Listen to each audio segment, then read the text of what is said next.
Olá, tudo bem?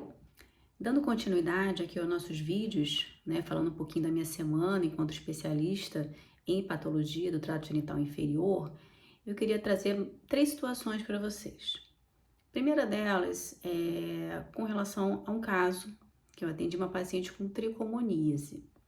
Então, era uma paciente que no ambulatório ela trouxe um preventivo e no laudo identificava ali na parte da microbiologia a presença do Trichomonas vaginalis.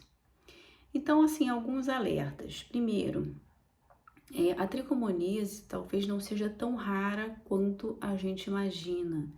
Com o advento da biologia molecular, com a possibilidade do rastreio com o PCR, com a identificação do agente, que tem uma sensibilidade muito maior do que os esfregaços, do que a microscopia a fresco, os trabalhos mostram uma prevalência muito maior de tricomoníase do que a gente imagina. Esse é um ponto. E outro ponto importante é que muitas pacientes, se não a maioria delas, vai ser oligossintomática.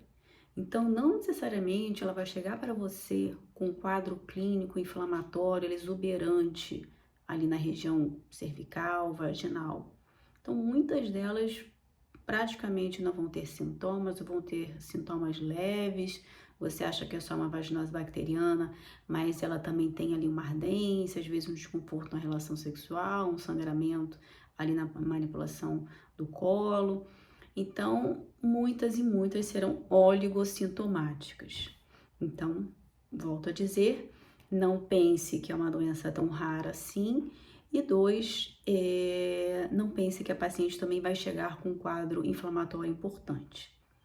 Então, se existe ali algum comportamento de risco, alguma mínima suspeita, e se for possível fazer o rastreio, ótimo, faça o rastreio com a biologia molecular, porque a gente sabe que, mesmo com grande treinamento em microscopia fresca, a sensibilidade vai ser muito baixa.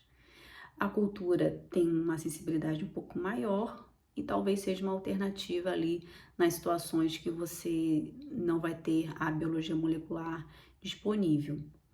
E aí, frente a uma situação como essa, nós tínhamos uma paciente com pouquíssimos sintomas, sinais mínimos ali, mais um corrimento sugestivo de vaginose bacteriana, um pH que nem era alcalino, ele era só um pouquinho menos ácido, e o tratamento foi instituído.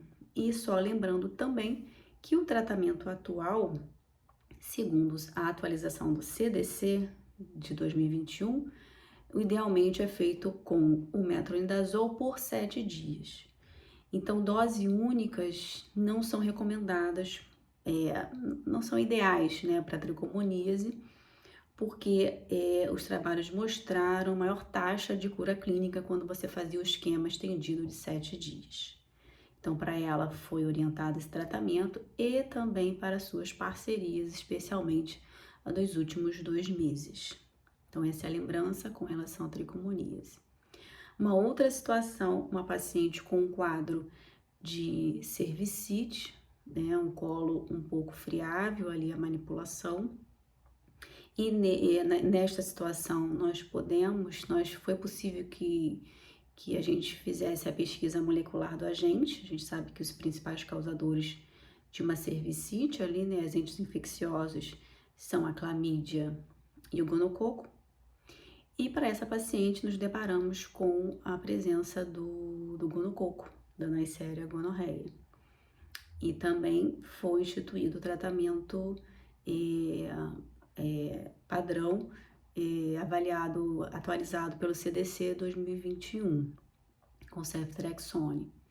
E lembrando que as quinolonas não são uma boa escolha para o tratamento da gonorreia, por conta da alta taxa de resistência antibiótica, da gonococo, as quinolonas. Então, não. Se possível, a primeira escolha, ceftriaxone, tá? Então, mais uma situação de uma infecção sexualmente transmissível, em que a gente deve também oferecer o rastreio das outras infecções e lembrar do tratamento das parcerias, especialmente ali dos últimos 2 meses.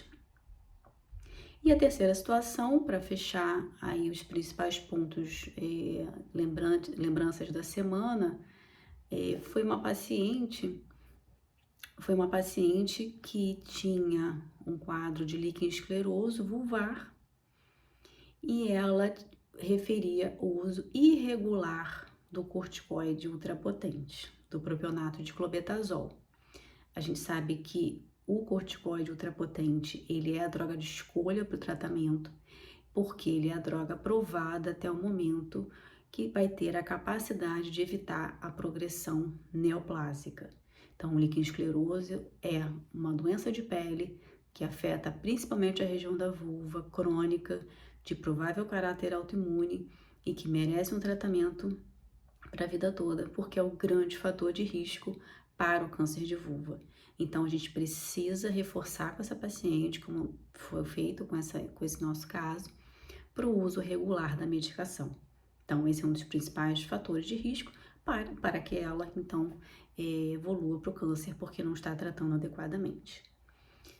Bom, então, para essa semana, essas três lembranças, né? A tricomoníase talvez não tão rara quanto a gente imagina, maioria pouco sintomática, tratamento idealmente com metronidazol 7 dias e não dose única, tendo assim maior taxa de cura clínica.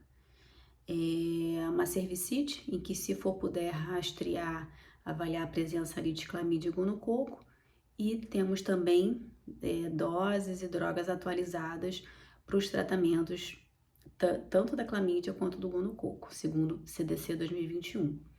E terceiro, líquen escleroso vulvar. Precisa de um segmento periódico, porque os pacientes precisam entender que a medicação, o corticoide ultrapotente, numa dose mínima, que seja ali semanal, até o momento que a gente tem de comprovado para evitar a progressão neoplásica.